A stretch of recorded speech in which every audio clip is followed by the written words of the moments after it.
Anakin's fleet has been sent to help Aayla secure her, who is currently engaged in a heated cruiser battle in the atmosphere over Quell.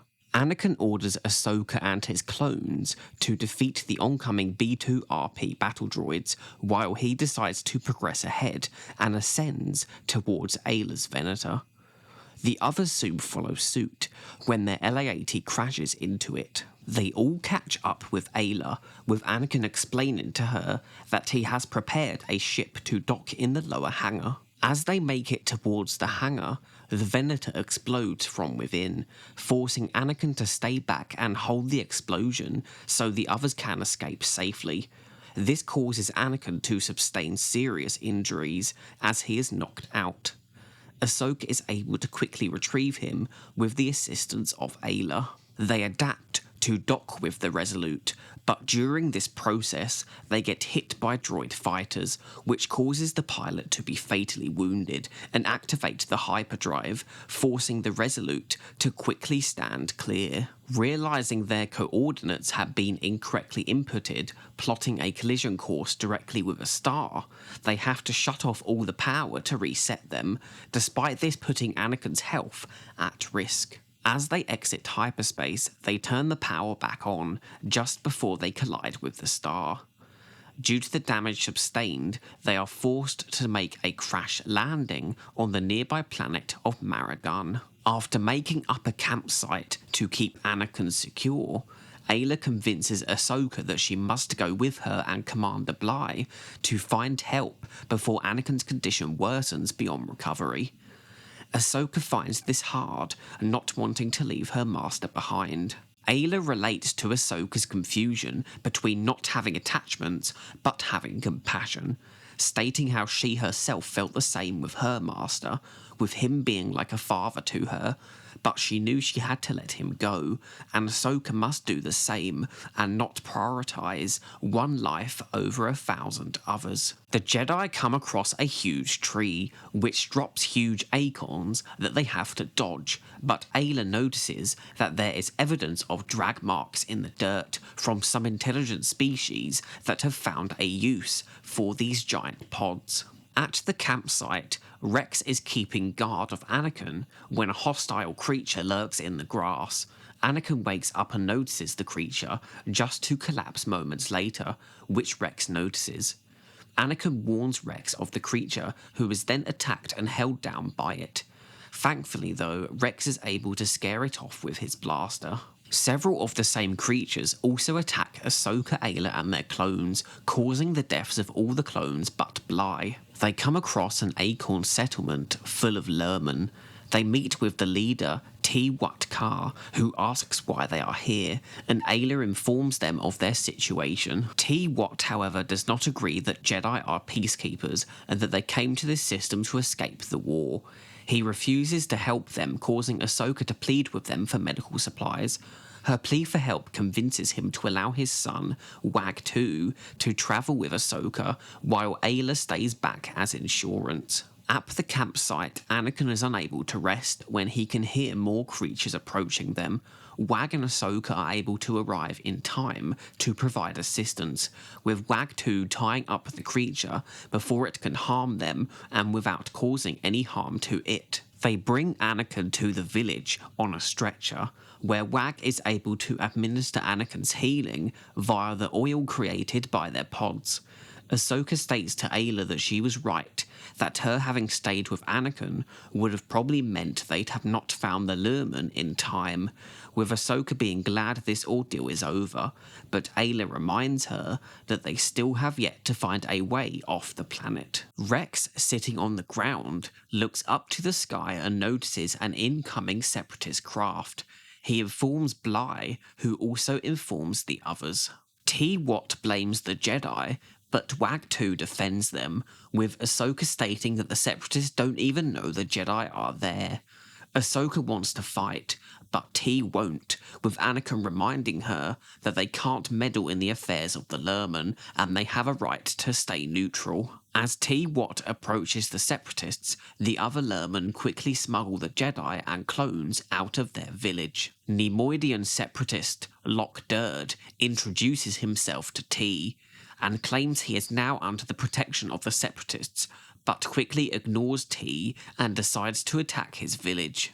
Ahsoka wants to do something, but Aayla tells her they can't, and they must stay undiscovered. Durd leaves after his forces find no evidence of the Republic having been there, with T still blaming the Jedi for this. But Wag does not agree, and states they are now defenseless against any tyrant that they come up against. T states he ensured that they will have peace, but Wag knows it will only be short-lived. T is adamant that they cannot engage with the Jedi anymore without being dragged into the war. Wag enlists another Lurmen, Tub, to make sure that the Jedi make it off-world safely. As the Jedi take rest and plan their next moves, a probe droid notices them through the grass, which Ahsoka suddenly sees, causing them to chase after it. Anakin lags behind due to his injuries, but he implores Aayla to carry on without him, who decides to stay back and cautiously look for the droid, while Ahsoka and the clones rush on ahead. Aayla is able to get in front of the probe droid and slice it in half, before deciding to climb one of the huge trees to see where it came from. They quickly discover that the Separatists have already built an entire base on the planet. Anakin notices that the base contains a Trade Federation shuttle that they could steal to leave the planet, but Bly reminds him that acquiring it won't be easy. They also notice that the Separatists have a new superweapon, the Defoliator. Durd gloats to his droids about them testing the Defoliator, which he has supposedly designed himself. The weapon, he states, will only destroy organic matter and keep the droids perfectly intact, with him quickly deciding to test it on 2 droids, also contacting Dooku via hologram so he can witness the test for himself. Dooku informs Durd that he must test it on living creatures to fully verify its efficiency, with Durd telling him that he had already chosen this planet to use the weapon on the Lurmen colonists. The Jedi decide they must attack the Separatist base to cut off their communications and then take the shuttle back to the Lurmen village to help them. This confuses Ahsoka, with Anakin telling her that there's a difference between forcing them into the war and leaving them to die. Night has hit, and the Jedi decide this is the time to infiltrate the Separatist base. Ahsoka and Aayla go on ahead, staying out of the spotlights and acrobatically climbing the wall of the facility, while Anakin uses the Force to distract the battle droid guards. Ahsoka is able to open the front gate and allow Anakin and the clones in to dispatch of the remaining droids. As they approach the shuttle, they discover shield generators that could come in handy. Wag informs the other Lurmen that the Separatists will be returning to their village, but T still thinks that they will not be hostile, causing yet another disagreement between father and son, with T stating that even defending themselves would lead to war. The Jedi arrive at the Lurmen village and try and plead with T to either leave or defend their homes. The Jedi decide to defend the village anyway, despite what T believes, putting pods up around the outskirts to form a level of protection, with Durd finally discovering the Jedi's presence on the planet. Wag thanks the Jedi for what they are attempting to do, but due to his upbringing, him and many other Lurmen who disagree with T's code cannot disrespect it. Anakin knows that the Separatists will fire long range first, with his goal being to lure them in. They activate the shield generators, which protects the village from the Defoliator, causing Durd to order his battle droids to advance. The Jedi exit the shield and attack head on. As the Jedi destroy all droids in the first wave, Durd sends 2 more, causing Anakin to get Ahsoka and Aayla to retreat back to the village. The droids are able to infiltrate the shield and destroy the shield generators, causing Wag to change his mind about fighting back, defying his father's orders. Anakin heads towards Durd and is able to avoid all the blasters thrown at him. He destroys the Defoliator and apprehends Durd. Wag thanks the Jedi for the protection of their village, making T wonder what the cost will be.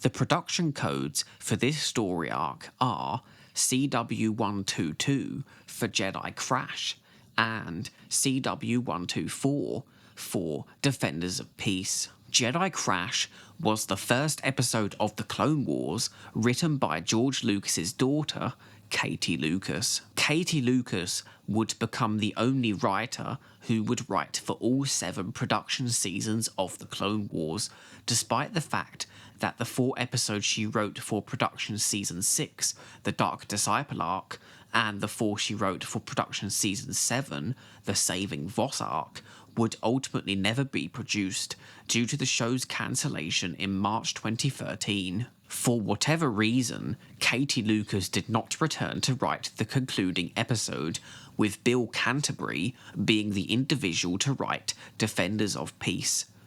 Henry Gilroy and Scott Murphy would also be credited as series and supervising writers for both of the episodes. Rob Coleman directed Jedi Crash, while Steward Lee directed Defenders of Peace, and while both of the episodes initially started with Catherine Winder as producer, Cary Silver would ultimately replace her by the end of production.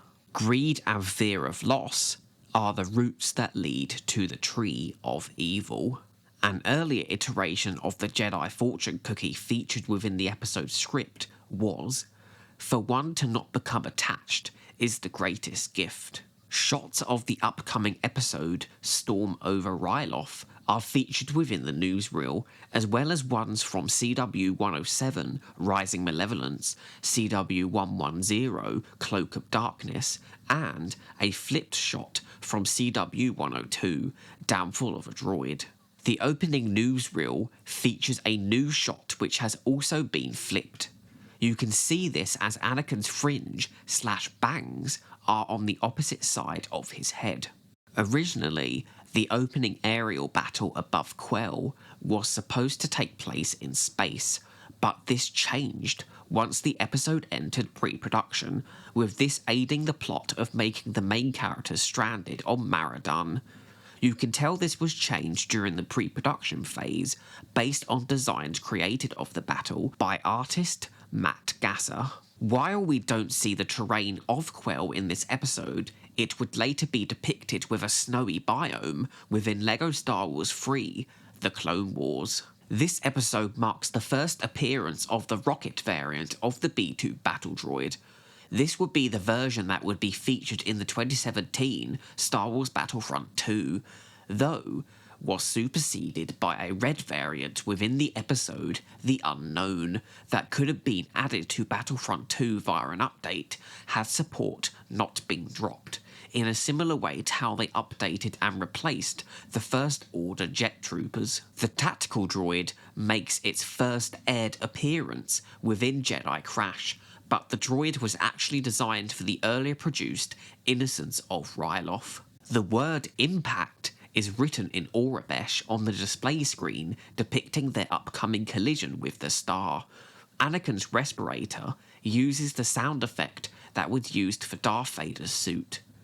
The room he is unconscious in is also a reused asset from CW102, Downfall of a Droid, after Anakin got injured in the Bothawai space battle. More Aurebesh is seen on Anakin's medical info screen, reading "Stand by for prognosis." The crashing sequence for the Jedi Cruiser was much improved from the Twilight crashing sequence created for CW104, Castle of Salvation, this time featuring shattering glass and debris. It was George Lucas's idea to have Anakin get mortally wounded. This gave the show an opportunity to give Ahsoka another mentor relationship, this time having Aayla acting more as a big sister to Ahsoka, who has to tell her the harsh truth of their situation, that they must leave Anakin behind in order to find help for the rest of them. There is a slight sequence break when Ahsoka looks to see where Anakin is after he had gotten caught in the explosion, which suggests they cut out a tiny fraction of the scene, which would have depicted Ahsoka cut a circle in the door to drag Anakin's body out. This was cut most likely due to pacing, which George Lucas had notably got the production team to do with previous episodes, such as the Magna Guard Ahsoka fighting sequence in CW 104, Castle of Salvation. Aayla mentions her master, but not by name. Her master is Quinlan Vos, who was initially planned to feature much earlier in production with CW 105, Bombad Jedi, but was cut due to asset limitations. The trivia guide for this episode states that he left the Jedi path to go on a long extended undercover mission, but this would be concluded by the time of the episode Hunt for Zero, where he briefly helps Obi-Wan track down the recently freed from Republic custody, Zero the Hutt. Quinlan Vos was planned to be a main character within 8 episodes of the cancelled Season 7 and 8 that were planned out before the March 2013 cancellation, being the same 8 episodes written by Katie Lucas, mentioned earlier, where he teams up with Asajj Ventress to assassinate Count Dooku. The Season 8 episodes could have possibly even included Vos reuniting with Aayla. Aayla was voiced by Jennifer Hale and given a slight French accent, which was something they had production-wise already decided to attribute to Ryloth within the earlier produced but set after Liberation of Ryloth, thus making Jedi Crash the first episode of the show to depict a Twi'lek with this accent. The creature that attacks Rex and Anakin is called an Mastiff Phallone. They have not appeared since, outside of the depiction of one of their pelts in Season 3's Wookiee Hunt. A rare fade to black is used after Anakin collapses a second time after Rex scares the Mastiff off. The Lurmen are shown to be good people by helping the Jedi, but still believe that the Jedi are responsible for the war. The Lurmen weren't originally going to be the species featured within this story arc, with the Armani originally being planned for this role. The Armani would eventually be planned to feature in Crystal Crisis on Utapau, also being misplaced from their homeworld, like is the case with the Lurmen, though sadly this story arc would never be produced due to the show's cancellation. This original idea of the Armani being used was inspired by a comic series featured within the expanded universe called Star Wars Empire, where the Armani fight the Empire on a grass planet. The Armani were ultimately replaced because they were too violent of a race for the story they wanted to tell, so George Lucas decided to use the unused Lurmen concepts that had been initially created for Revenge of the Sith. Several aspects of the Armani were included in the final depiction of the Lurmen, such as them rolling on the ground, which wasn't something they were initially designed with in mind, with their tail shape being changed later to accommodate this ability. The design of the Lurmen settlement originates from unused Ralph McQuarrie paintings created for Return of the Jedi, when an earlier draft of that movie had a planet called Sizemon. The concept would be reused for the grasslands of Alderaan in the 1995 book The Illustrated Star Wars Universe.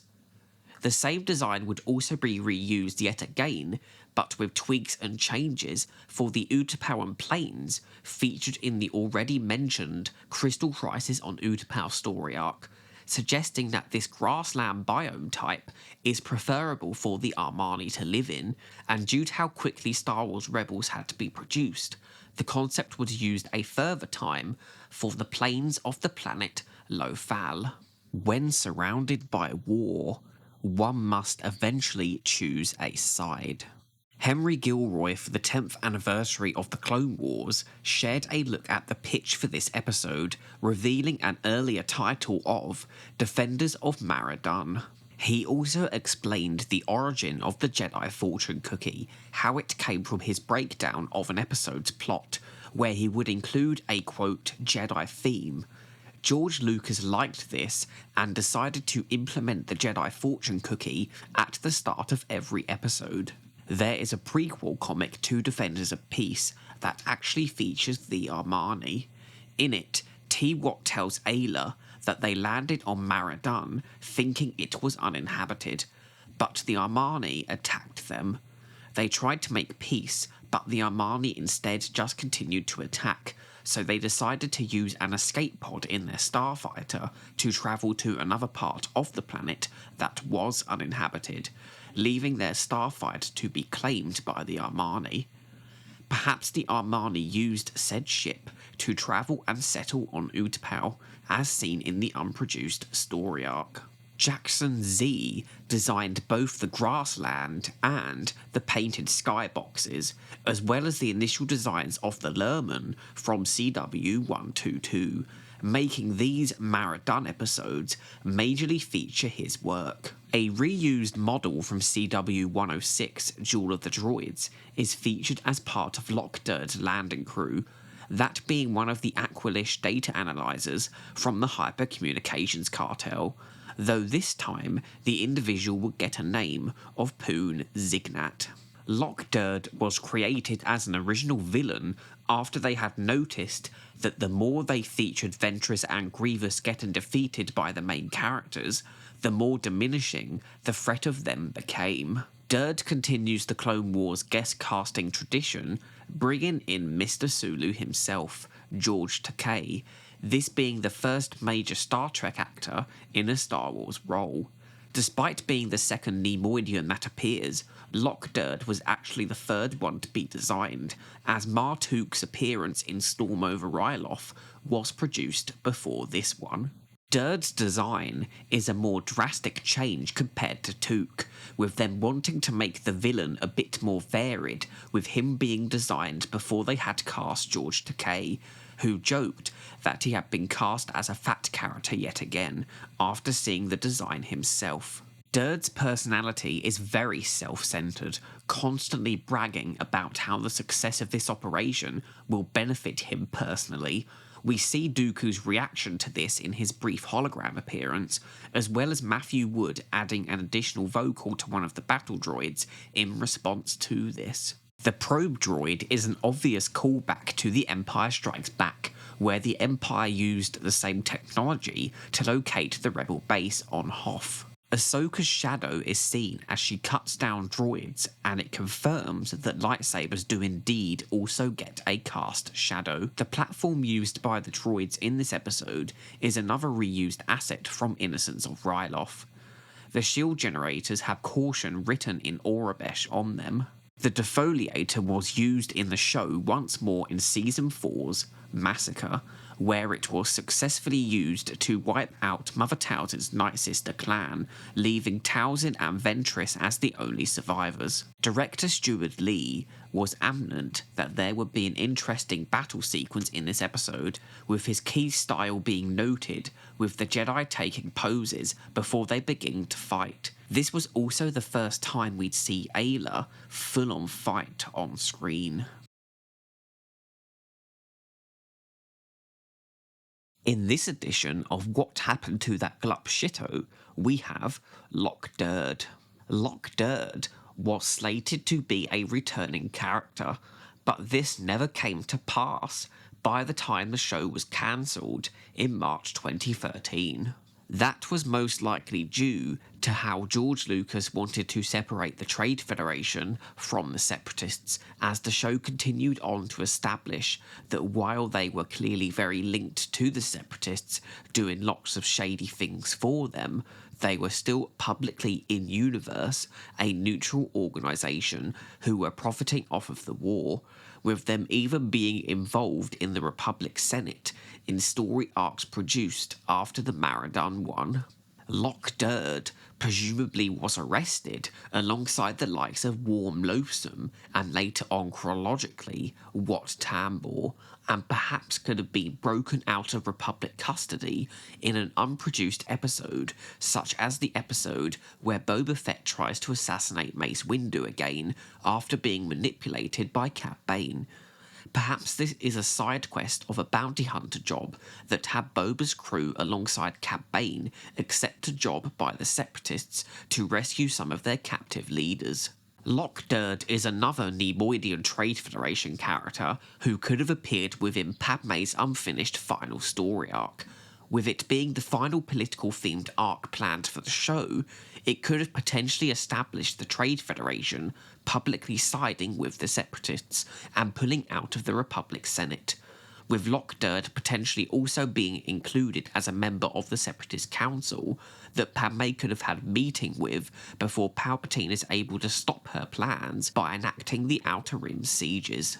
Whether Lock Durd would have ever had another speaking role is unknown, as this could have just been a very brief cameo, and while canon hasn't currently stated that he died sometime during or after the Clone Wars, it could be another case, as they did with Admiral Trench, where he returned seasons later and died.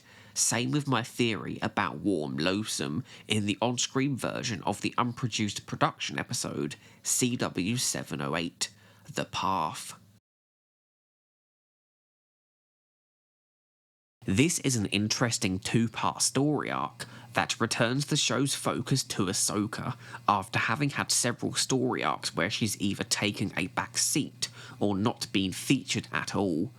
This decision to return to Ahsoka is also brought with another focal point on Jedi Aayla Secura, giving us the George Lucas approved version of her character. We also get another look on neutrality, and like its depiction in the later produced supply lines, it is taken advantage of by the warring factions. Though this time, instead of helping provide aid to people in need, it is utilised, negatively, to treat the Lurmen as fodder in a weapons test. It seems that the fortune cookie for Jedi Crash was changed to specifically reference the big trees that are depicted on Maridun. Aayla is utilised in this story to remind Ahsoka to not let her attachments get the best of her, even revealing that her and Quinlan Vos aren't in contact anymore because despite caring about him, she knew that she had to let him go down his own path, as she has gone down hers. Anakin getting injured reminds me of a similar situation that would happen to Rex within his unproduced Season 8 story arc with R2-D2, where the pair would crash on a Ryloth moon and Rex would get injured in a similar way, most likely leading to R2 taking up the role of his protector, like he does with Anakin in Jedi Crash. It's interesting how one of the clones in Jedi Crash is called Cameron. This clone shares a name with another one who died in the later produced CW201, The Hidden Enemy, which is set before the events of this episode, though you only find out his name in the proxy reel footage shared on the Season 1 Blu-ray.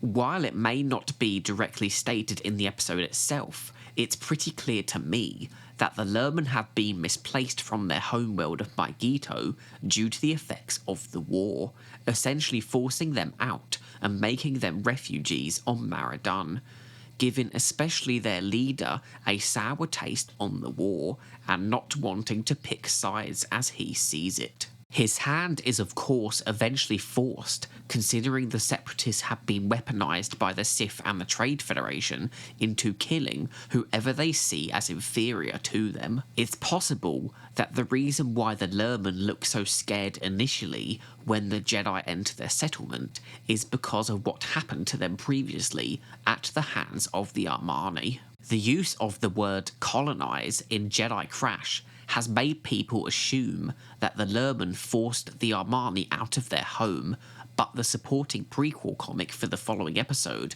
confirms that not to be true, and that the Lurmen just occupied parts of the planet that the Armani did not, with the term being related more so to space colonization, which has in recent times been used more and more as an allegory for control over a native population of an area than it was back when this episode was written, produced and aired. The Armani are probably just not depicted within this story arc due to them not being needed for the premise they wanted to tell, and from a production standpoint, there was probably enough budget used on the other areas of the two episodes to mean that they were unable to depict them being added as background elements. It is interesting how the Armani weren't just changed to be more peaceful creatures, considering how other expanded universe elements were altered when they were included in the Clone Wars, most notably the Mandalorians, as well as what would have been the case had the Yuuzhan Vong arc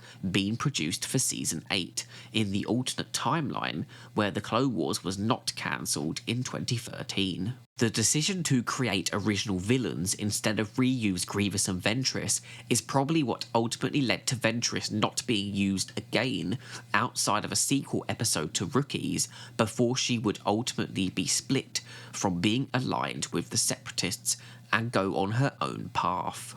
Commander Bly has interesting facial tattoos that somewhat resemble Quinlan Voss's Kithar facial markings. The defoliator reminds me of a similar weapon that was depicted within the episode On the Wings of Kiridax, the Organic Decimator, that would also destroy organic life, though in the final produced version of the episode, the explanation of what the weapon does was cut from the episode, as well as all mentions of the word organic from its name. Aayla unfortunately doesn't appear in another spoken role within the show, though she was planned to feature in the unproduced production episode CW623 Proxy War, which would have aired as part of the Son of Dathomir story arc in a full 20-episode 7th season, had the show's production not been cancelled. T wondering what the cost will be reminds me how the Republic will eventually turn into the Empire and take advantage of the Lurmen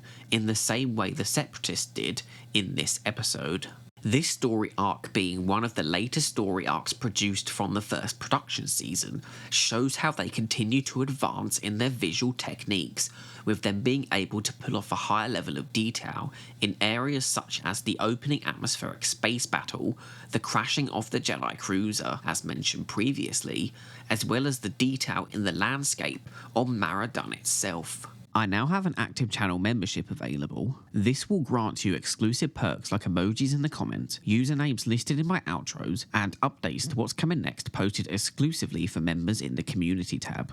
But the best feature is you get 5 days early access to new videos and you will be supporting me at the same time. To find out more, you can click the join button on my channel page. Thank you to anyone who considers becoming a channel member. Thank you for watching. Please see the video description below for interesting links, sources and credits. My current goal is to reach 1,000 subscribers, so if you enjoyed, please like, subscribe and comment. Until the next time, goodbye.